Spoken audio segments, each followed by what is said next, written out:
We're going to be doing some crafting today. I'm going to be sharing how to make a sunwheel wreath.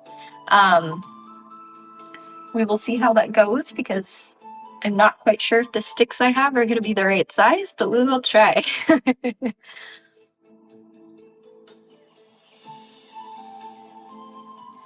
And I'm also going to be sharing a little excerpts from my book. I wrote a book about celebrating Litha, or the summer solstice, and it's a beautiful way to understand the history behind it and also to be inspired through different rituals and crafts and ways of celebrating that are accessible to everyone, whether you have an hour or a day or a weekend or longer.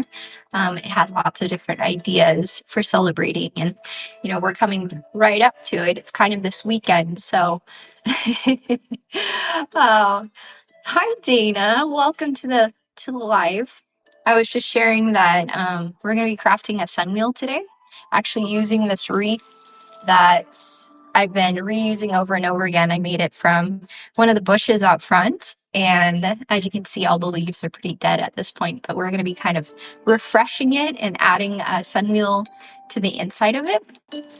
And I'm also going to be reading a little excerpt from my book, celebrating Litha, the summer solstice, to share a little bit of what this special time of year is all about. We tend to think of this time of year as a peak alone, but the reality is, as soon as you hit the peak, you are starting to descend into darkness as well. So it's understanding that we're honoring both the light and the dark with this peak in ourselves, in our cycles, the cycles around us in nature, and cherishing what we have in each moment because it is so quickly fading into something brand new.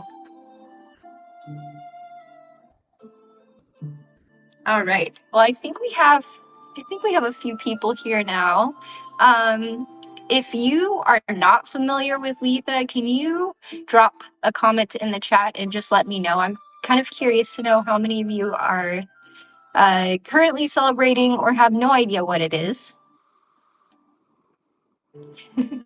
It's actually a Germanic holiday, and it's rather new, I suppose, using the terminology. A lot of the holidays within the wheel of the year, other than the fire festivals or the Celtic, I guess, celebrations or festivals, the other four are actually kind of debatable what the names actually mean, where they're from, how recent they were adapted. But those ones are all about celebrating the solar festival, so the equinoxes and the solstices. So I think they're beautiful celebrations, but also understanding that like every culture has some way of celebrating these peaks and valleys and the balances in between.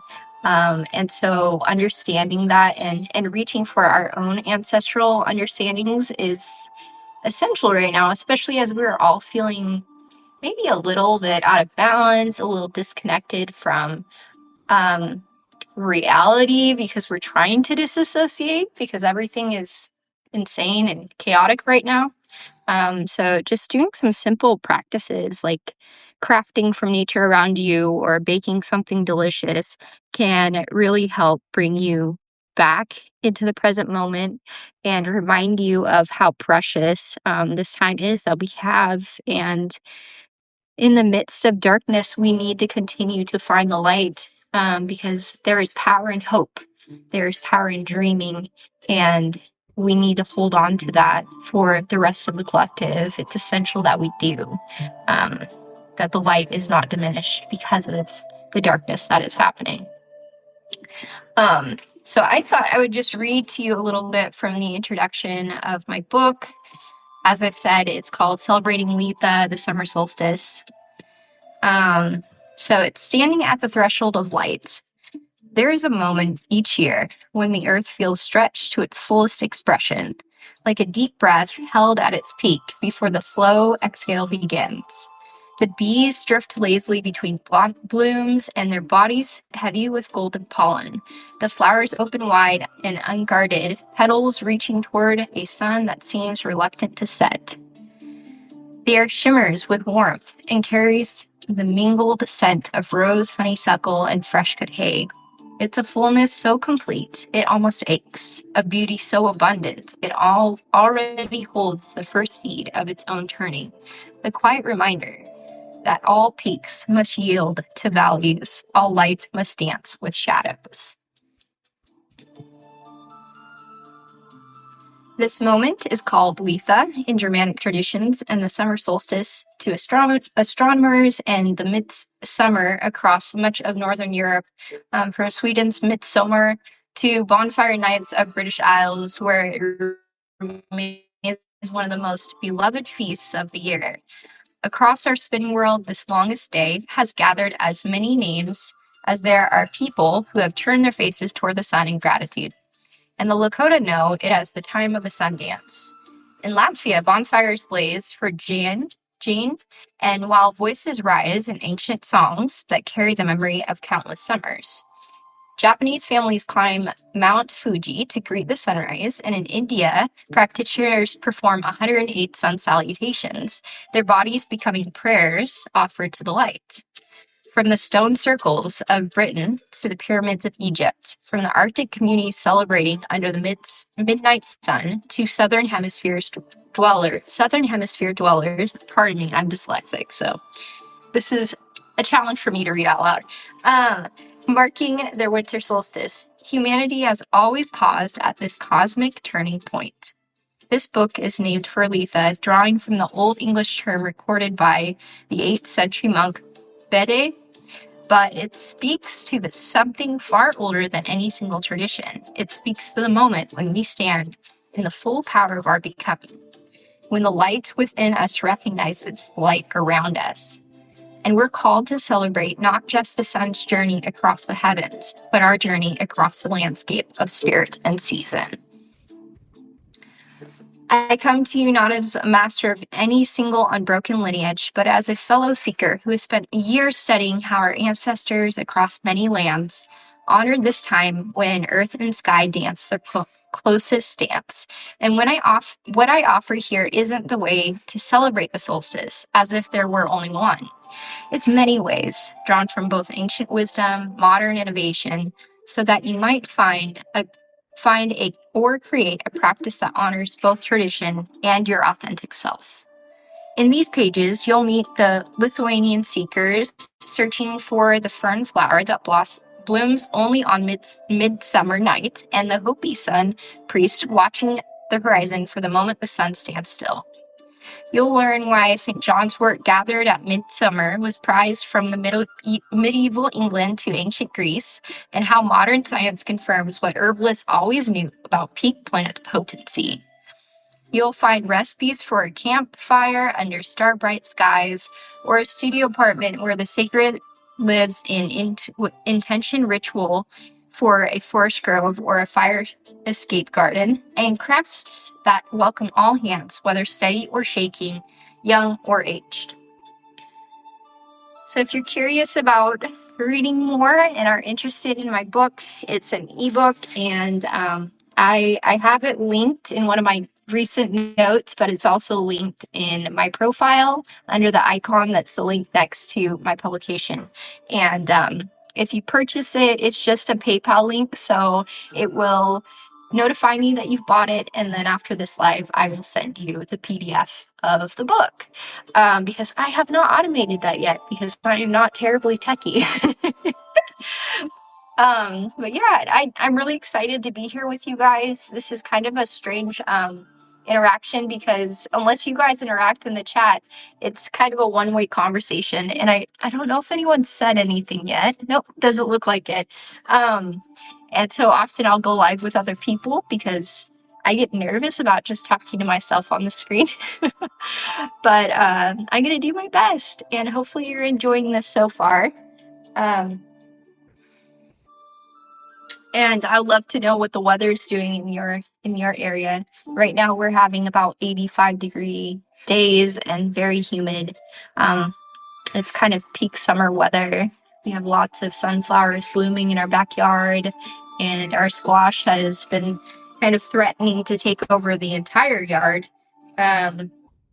it's climbed its way all the way from our back fence to nearly to our front door, or our back door rather. And yeah, it's just so amazing to see like how you can plant such a small little offering and it becomes great abundance, with care. And I think that's a great example of just kind of the energy, that we put into whatever it is we are working to manifest in our lives and create. Remembering that even the smallest offering, when consistently watered and nurtured, can blossom into something incredible. It's kind of like my publication here, because I've only been here a little over a year, and I was really scared to start it, honestly. I didn't know anything about this platform, but I was strongly encouraged by my best friend to start. And from there, it's just been consistency and watching more and more like-minded souls and people come together and create this beautiful space. So I'm really honored that you're all here. So grateful for you. And like I said, if you're interested in any of my books, I have a book for each of the 8 pagan holidays within the Wheel of the Year. We are currently at Litha or Summer Solstice. So that one I just updated it. It's the second edition. The first edition came out a couple years ago. And I just felt like there were some different things I wanted to switch around or pare down or emphasize. And so I decided to work on a second edition. So I'm very excited to be offering that for all of you guys, which is linked in my profile. But let's get started with this sun wheel. I'm very curious to see how this turns out because, yeah, it's going to be an experiment. I don't have all of the things I had planned for making this. So yeah, it's kind of trial and error. Honestly, that's how I create often, is I just kind of figure things out. And that goes for like making recipes too, because I'm a little bit of a kitchen witch. It's one of the things I absolutely love. So if you're somebody who enjoys kitchen witchery, and would like to deepen your practice with all of that, I have a coven actually over on Patreon, where you can grow your practice and get monthly recipe videos and full-length articles sharing more about the metaphysical properties of the ingredients and just kind of how to weave a little magic into everything that you are creating. All right, so what I'm doing right now is I'm attempting to have 2 twigs that are going to be the right length to make an X inside of this wreath, because you need to have an X as the foundation, which this X also, for anyone who isn't aware, represents the 4 directions or the 4 seasons. And everything that we do within witchcraft tends to have a reason, a symbol, a connection to nature for sure. And it's another reason why I love practicing witchcraft. I think it's a wonderful way to reconnect to our ancestors and to nature and to each other.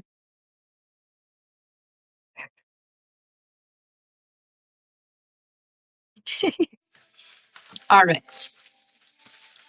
Can we do this? I think we can.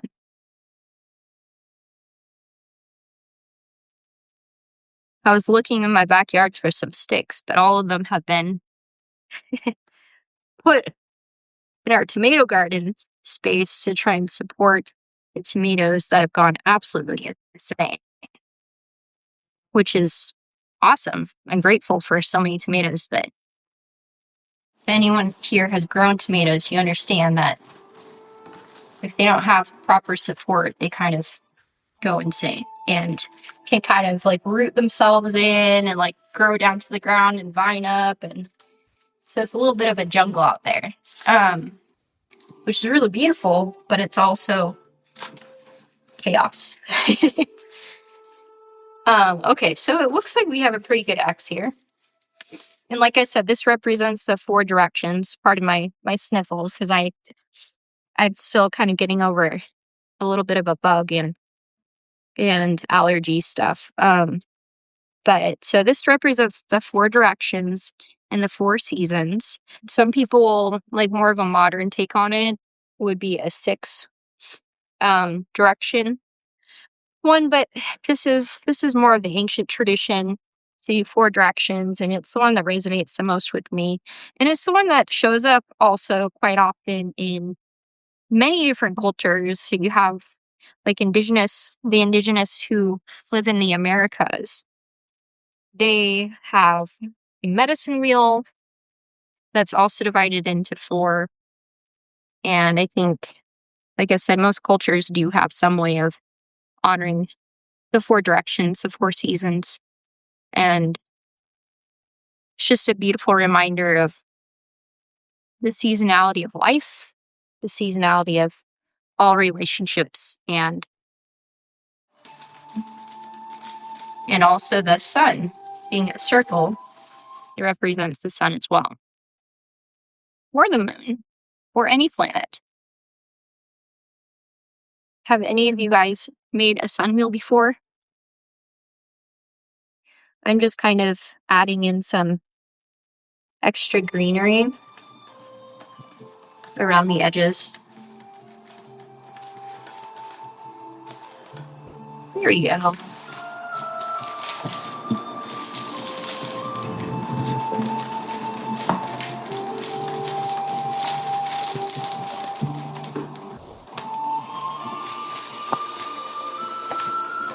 If you've never made a wreath before, it really doesn't take much. It's just you find some flexible branches that are also sturdy, and you can bend them into a circular shape, into the shape that you want, the size that you want, and then you wrap the ends around each other and you hold that space. And then you take another branch and you start the middle of it where the overlap is, and then you wrap the ends around, and you just keep adding from there until it's the right size and shape and everything that you were hoping for. And once you start making your own wreaths, you'll never want to buy them again, because they just are so much more vibrant and connected to the earth. And I personally love how imperfectly perfect things are that come from nature. Something you may not know is that our eyes and our bodies are naturally calmed by things that are similar to nature, and nature does not really make boxes for hard lines. Nature tends to flow in curves, and you see it in rivers, the ways that forests shape themselves. It's always with curves and not these rigid masculine edges. So just something interesting to think about the next time that you're out hiking or walking, just to observe.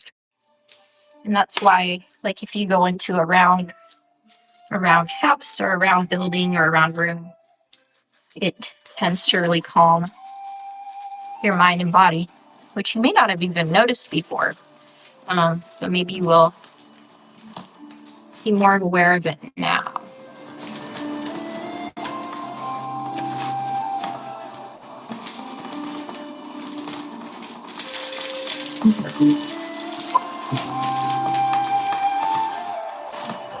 I think we're making some good progress.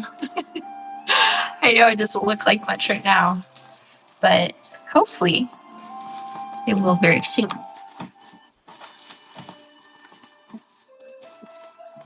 There we go. I don't know if anyone said anything in the chat. Sorry if I haven't replied to you. Feel free to comment or engage, and I will try to look at my chat as we're going. So this is the fun, tricky part. We're going to, first of all, just tie off the sticks in the center to each other. And you can cut the end of the ribbon once you have it secured. But we want to really anchor them together in the center. And then we're going to start wrapping. And you can kind of use whatever colors represent this time of year. For me, it's, gold, yellows, red, orange, vibrant green. And it's just kind of the peak energy of life. And then what we're going to do is once you have it tied in the center, just start kind of wrapping it up over and under. And this can be a little complicated when you have a lot of ribbon. But you wrap it over and under and then back over. And then you go to the next one. And you wrap it over and under and over. We'll see how well I do with this. It's been a while since I've made it. It's been since last year. And I found that while I really like the look of ribbon like this, it can sometimes be a little challenging because it likes to slip. So if you have something that's a little less slick, it can be a really good option for this. So we're just going over and under, and you just choose how far you want to go with your first color. So I think maybe I'll go around one more time and just finish this round and then switch to the next color.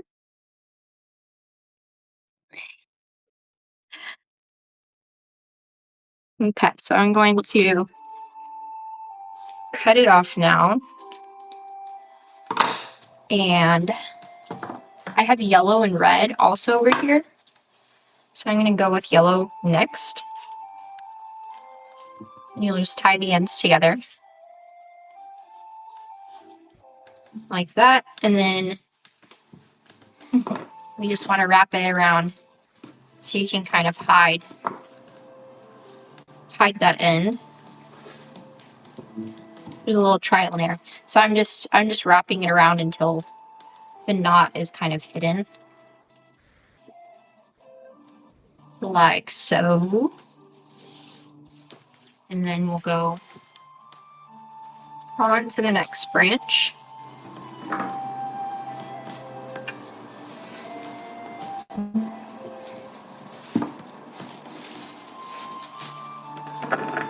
There we go.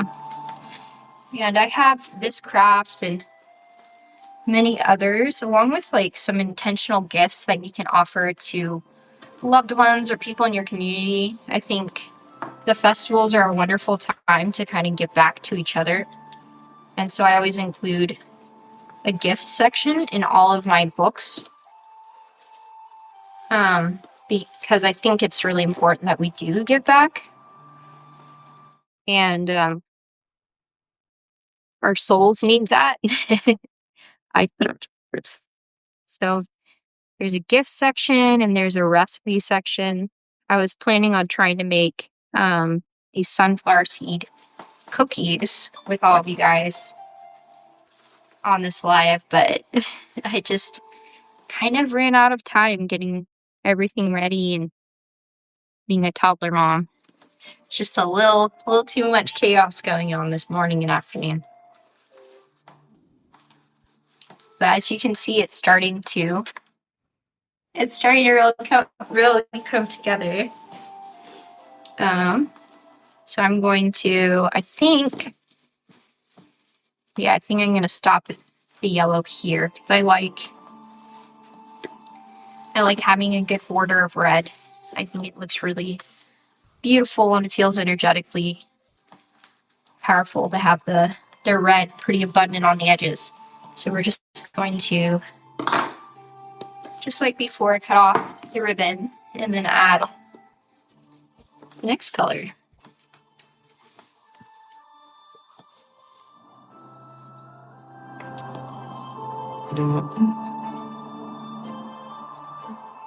There we go. Wow, this is going so much better than the first time I made it.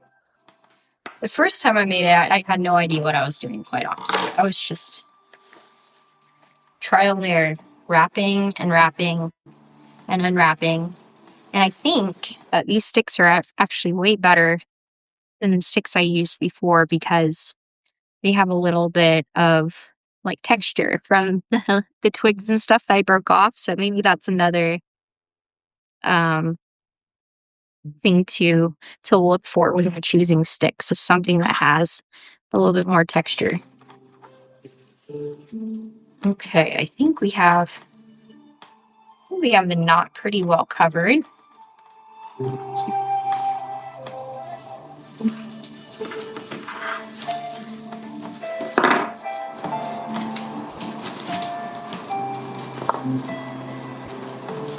Something I love about Substack in this community is just how interactive everyone is and how thoughtful and how much we all desire to have relationships with one another. It's been really positive. I started out teaching on TikTok actually, and then came over from there to Substack, and it was just night and day. The experience and the ability to really build relationships and connect with people was so much better. So I've been loving being on this platform with all of you guys.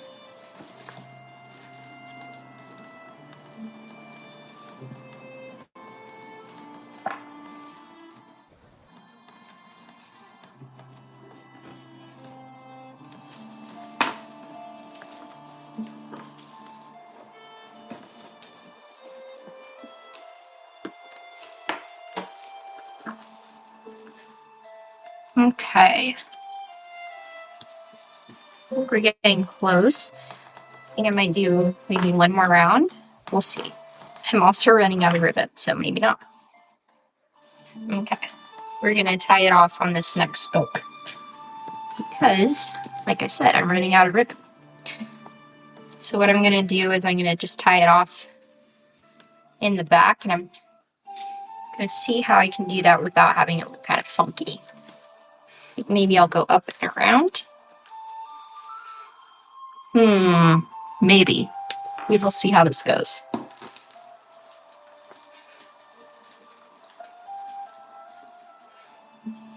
I hope you've been enjoying this live so far.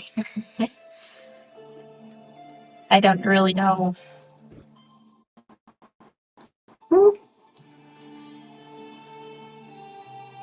if I'm talking enough or not, but this is me. Okay, I think this is going to be pretty good. And then I'm just going to cut off the end so it's not visible. Let's see how this looks. Okay, I think it's pretty good. I'm going to just rearrange where the X is a little bit.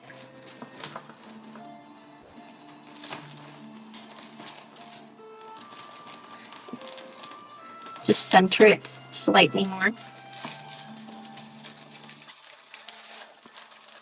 Come on. There we go.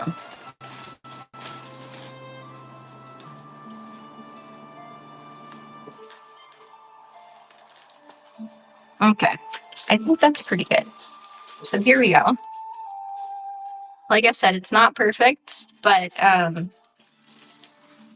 I recommend using something that's not quite as slippery when you're weaving it, because that will help a lot with it not slipping. But it almost looks like a spider web too, which I love. I think that spiders are spiritual creatures that send us messages, and I've always found their webs to be quite magical and powerful. All right. Well, that's pretty exciting. We got through that pretty quickly. Okay, I'm going to set this over here. I'm going to see if... Whew, see if I can clean up a little bit of these leaves out of my way.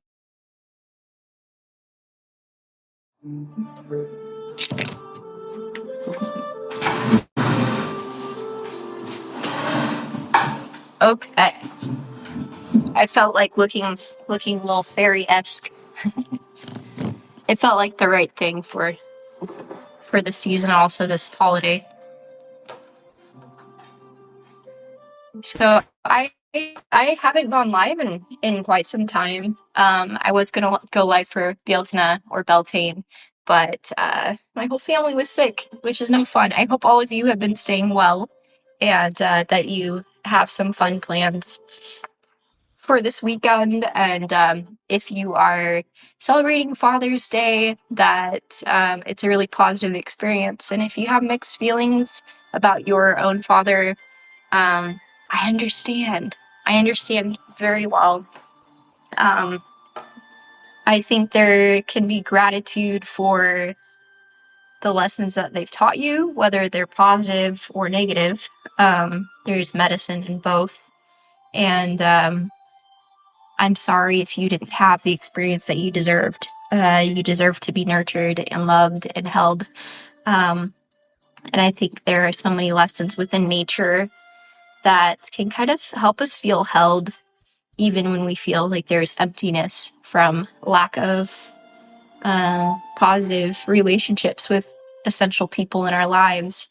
I've been noticing this more and more as I'm writing and being more vulnerable with all of you guys, just how much pain and longing there is within this community to find stable relationships, to find community that feels authentic, in person, online, just to have the ability to unmask fully and be ourselves, and to realize that we don't need to be perfect, we don't need to be anything at all other than ourselves. And I think that's kind of the great reveal, the great uncovering or peak energy that summer solstice represents so well. You know, we're completely opening up and allowing ourselves to be seen. Nothing's being hidden. It's just all out there, and it's our grand hurrah before we travel back into darkness. But understanding that there's value in both, the composting of things that don't serve us, and also the embracing of the fresh seeds and the fresh life that comes from the compost. I have a background in soil science, and so compost is a very essential component of that. And I think something that maybe many of us don't think about is just, the Green Witch and what she represents. She is the representation of the cycle of life and death. She is the rebirth, and she is the composting. Both of them in balance, and there's an essence of being kind of a guide through both worlds, and beyond. Uh, it's a very powerful practice. I just have really been admiring that connection, and like understanding why I have such a deep reverence and desire to understand and to share about it. I recently wrote a post about the crone and kind of composting, what doesn't serve us, and turning it into something that is powerful and healing and going to grow the world that we want to see. And just realizing that we have the power to do that. There is nothing that cannot be transformed. And just realizing that if we're so focused on the negative or the way that the energy is currently being embodied, we're missing out on the fact that it is raw energy. Like, all energy can be transformed. We are alchemists. We're creators. We are healers. We are the ones who are meant to do that work. And so instead of worrying so much about guarding and protecting and hiding, we need to start seeing it as an opportunity to embrace the energy, to transform it, to heal it, to guide it. Anything that's sent your way can be used for your benefit. So remember that the next time that you're feeling frustrated, or if you do witchcraft and you're particularly feeling like hexing somebody, you should just transmute it, transform it, use that energy for your good. I've heard many people speak about, and maybe I'll write an article about this for next week, warding your name, but not just warding your name, but also like adding sweetness to it. So anything that's sent to you is only going to amplify your manifestations, your desires. Everything you need is going to be created for the positive when it's sent your way. And I just love that concept. And I think, the more that we are focused on the positive, the more that we are going to create that in our hologram. And that's not to say we dismiss all of the treacherous things that are happening, all the painful things that are happening in the world right now, because it's essential that we are aware of it and that we speak to it. But it's also really important that we don't freeze in those energies, because if we're all frozen, if we're all incapacitated, if we're all dwindling away, if we're not feeding our souls and our bodies, if we're becoming smaller and smaller and smaller, who is going to be a part of the revolution? Who is going to show up and make a difference in this world? It's essential that we work together to do that, and that we don't freeze and get caught up so much in the chaos and, honestly, the narrative, the stories that are going around. Like, we need to be a part of the shift. And so that's something I've been doing my best to focus on, especially with, what I'm writing and the books that I'm sharing. The entire intention is to inspire a deeper connection to your own practice, to nature around you, to your community, and to your ancestors, and to remember that there is powerful magic in you. You've always been magical, you've always been powerful, and it's just waiting to blossom. Nobody here is a baby witch. There's no such thing as a beginner or baby witch. We are all waking up to the power that has always been there. And our ancestors want to share their knowledge with us. So the more that we're willing to be aware and connect to that, the more that we're willing to ask questions and stop questioning like our intuitive knowings, to be open to what comes to us and to claim it and just know deeply in our souls, in our gut, that this is powerful, that this is something I need to embrace and share with the world. It's a huge reason why I share. It's why I write for you guys. I want you to be yourselves. I want you to see just how powerful you are, and to not let anyone try and take that away from you, or make you think that you're lesser, or that you have to follow a specific guru or guide, or book, because no one should be gatekeeping your practice. There isn't one specific way to practice witchcraft. There are so many different ways, and the more that you stop looking to everyone else to tell you how to do things, then you are able to connect to that inner knowing and stop dismissing the power that you have always carried. I may be rambling a little bit. I'm just very passionate about sharing this and reminding all of you guys how important you are, how powerful you are, and you're very much needed right now. We need more and more people to take down their masks, stop caring so much about what other people think, and just to be their fucking magical selves, because we are so incredibly beautiful and powerful when we work together and we stop trying to hide our light. We need to fully embrace that.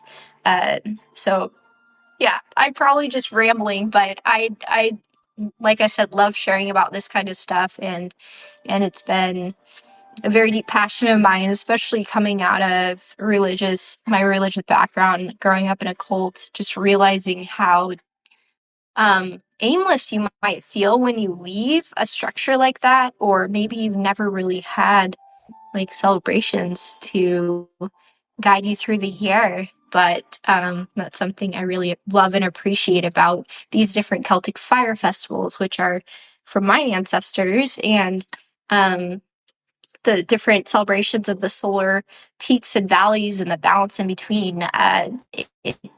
It just brings your body into balance. Like, we need to be connected to it. That's why we long for nature, just seeing different colors of green. You may not know this, but like our eyes can actually see more colors of green than anything else. And it's the middle of the spectrum of colors. It's actually the color that is the most calming to our bodies to see. And so that's likely why we can see so many different variations of it, and why there's so much in nature too. So just taking off your shoes, go outside, appreciate what's around you, what's blooming, what's really vibrant and green, and drink it in, into your energy, into your, through your senses in every way you can. And just say thank you out loud for what is being offered to you freely. We don't have to pay for it. It's free to us. And, it's always there. So often we just kind of dismiss or ignore like what the medicine that's simple. It doesn't take very much to go outside and just take your shoes off and stand out there, or sit out there, or lay on the ground if you have no energy at all. Anyone who's deals with chronic illness, I'm also in your company.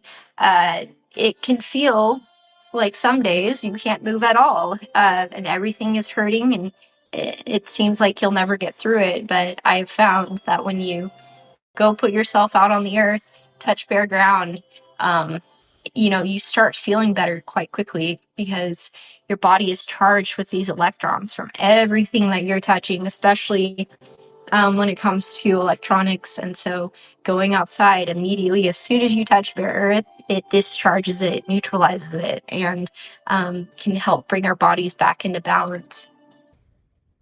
Oh, I'm so grateful that my message means something to you today. And, that's how I feel about everything that I'm sharing on this platform. I hope that, I'm able to touch even just one person, because it's worth it if I do. The ripple effect of knowing that one person was moved by your words, like, you have no idea how much of a current you've created through that. And I would encourage all of you, if you've ever felt like you need to share a message, to see this as your sign to start doing that, rather than trying to convince yourself otherwise. Because I've done plenty of that. Just remember that as soon as you feel stagnant, it's time to start finding something fresh that is going to feed your heart, your energy, and also the world around you. We need you.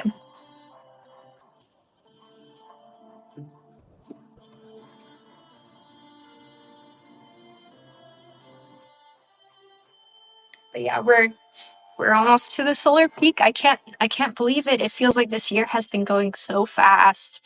I'm just loving being able to share more and more of my practice and the different recipes for my book.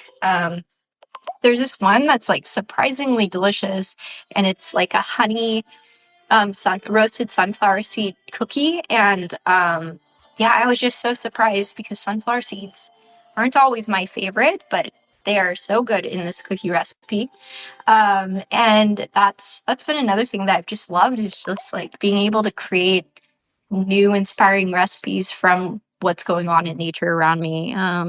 Like, for the May recipe, I created this beautiful cake, and it had lilac syrup in it, and strawberries and cardamom, and it was just so beautiful and interesting how the flavors danced together. But that's nature. I was outside picking flowers for this crown. As you can see, there's a lot of different types of blooms in there. And I was kind of like, how is all this going to come together? But that's nature, you know. It may not make any sense on its own, but when you put it together, it's beautiful and inspiring and vibrant. Um, and so maybe that's also a message for your life. If you feel like everything is so disconnected and it's not making any sense, maybe you just need to start weaving something together and watch it become a beautiful tapestry. Um, I have a very unique background as far as like my studies and what I am very interested in.